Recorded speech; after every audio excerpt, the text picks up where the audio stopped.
शुभ सकाळ। आज आम आसी पहुँचीचु कांकड़ शिखरी चिलिका मध्य एक टापू। आपण इतिहास को जदि अनुध्यान करेंगे, इतिहास को जानी, इतिहास को पढ़ी पाखापाखि 1700 मसीहा पर महाप्रभु जगन्नाथ उपर आक्रमण होता मंदिर उपरे। जगन्नाथ को चिलिका नील जलराशि भितर विभिन्न जगह को जावाक पड़ूला, से किछि दिन रहिबा को पड़ूला।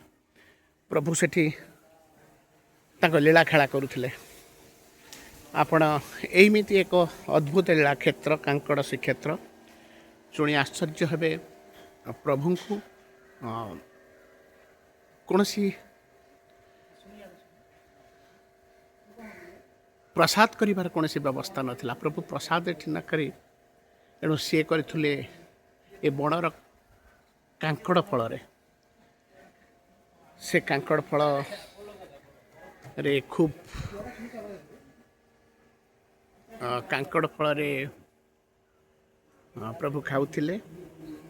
आज एबे तो अणसर ए कथा भी कहा जाई थाए साधारणतः जे अणसर समय रे संध्या समय रे प्रभु जगन्नाथ मंदिर रो आसी एठी ही बेले बेले विश्राम नियंती।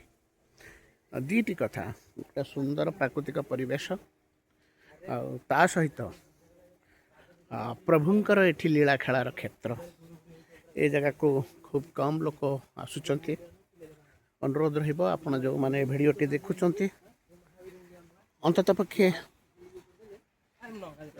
ए लीला क्षेत्र को आपण माने आसंतु।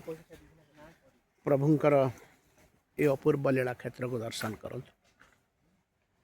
कांकड़ श्रीक्षेत्र।